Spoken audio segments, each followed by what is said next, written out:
Je reviens à l'histoire.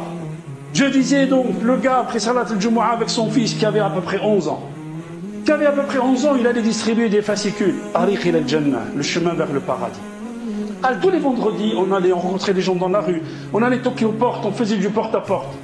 Et on donnait ce petit fascicule. Puis un jour, un Jumu'ah, faisait froid, très froid, et puis il pleuvait beaucoup. Et donc le père, qui était l'imam, a décidé de ne pas y aller. Le petit vient, il le supplie. Papa, on y va, ya Allah. Non. Aujourd'hui, on n'y va pas, il pleut trop. Mais c'est pas grave. Laisse-moi faire les choses, et toi, tu restes là, c'est pas grave. Mais laisse-moi y aller. Vas-y. Il a pris un paquet de fascicules, il est allé les distribuer. Il lui restait un fascicule. Écoutez bien, les frères, subhanallah. Il lui restait un fascicule. J'ai traversé la route, le gamin il dit, il a traversé la route, il est allé sonner dans une maison. Il sonne une fois, personne ne répond. Deux fois, personne ne répond. Il toque à la porte, personne ne répond. Et subhanallah, Allah a fait qu'il insiste, le petit. Il n'est pas parti après la deuxième ou la troisième sonnerie. Il a insisté, le petit. Au bout de la quatrième, la cinquième, la sixième, il y a une vieille dame qui vient, il lui ouvre la porte. Salam alaykum, alaykum salam. Il la regarde avec son regard angélique. Il dit, Madame, Allah vous aime. Allah il vous aime. Il m'a envoyé à vous et il vous donne, regardez, je vous ai ramené ça, un petit fascicule, le chemin vers le paradis. Elle le remercie. Shukran ya ibni, shukran ya waladi. Elle le remercie, elle ferme la porte et elle prend le fascicule. L'enfant est revenu. La semaine d'après, écoutez bien les frères, l'imam, il fait une conférence le soir même de Jumu'ah. Quand il a fini sa conférence, il demande est-ce qu'il y a quelqu'un qui a des questions.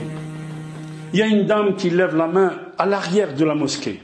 Mais il n'y avait pas de séparation comme chez nous.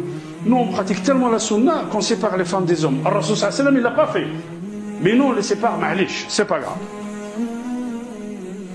Il y a une femme au fin fond de la mosquée qui lève la main et qui dit personne ne me connaît d'entre vous.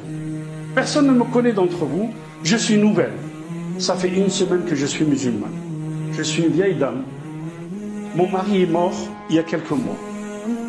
Et il est mort, il m'a laissé seul. Je n'ai pas d'enfant, je suis resté seul. Personne ne pense à moi. Un jour de vendredi dernier, j'ai pris une chaise, j'ai pris une corde. Et j'allais me suicider. Et je suis monté sur la chaise et j'ai mis la corde. Et j'entends la sonnerie. Et je me suis dit, qui va venir maintenant me chercher?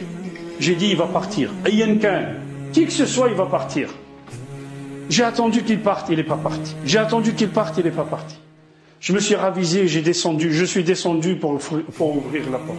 Et je trouve le gamin, subhanallah, qui me donne un fascicule At-Tariq ila al-Jannah et qui me dit Allah vous aime. Allah vous aime. Regardez les frères, subhanallah, un enfant, un ange, elle est avec des yeux d'ange, avec des yeux écarquillés comme ça, avec un gamin avec un sourire extraordinaire. Depuis que j'ai lu le fascicule, Allah subhanahu wa ta'ala il m'aime. J'ai découvert l'islam et je suis très apaisé. J'ai lu le fascicule, je suis monté au premier étage, là où je voulais me suicider, j'ai enlevé la chaise, j'ai enlevé la corde, je n'en avais plus besoin. فأما من اتقى فأما من أعطى واتقى وصدق بالحسنى فسنيسره لليسرى اللهم يسرنا لليسرى يا رب العالمين. أقول قولي هذا واستغفر الله لي ولكم استغفروه يغفر لكم إنه هو الغفور الرحيم.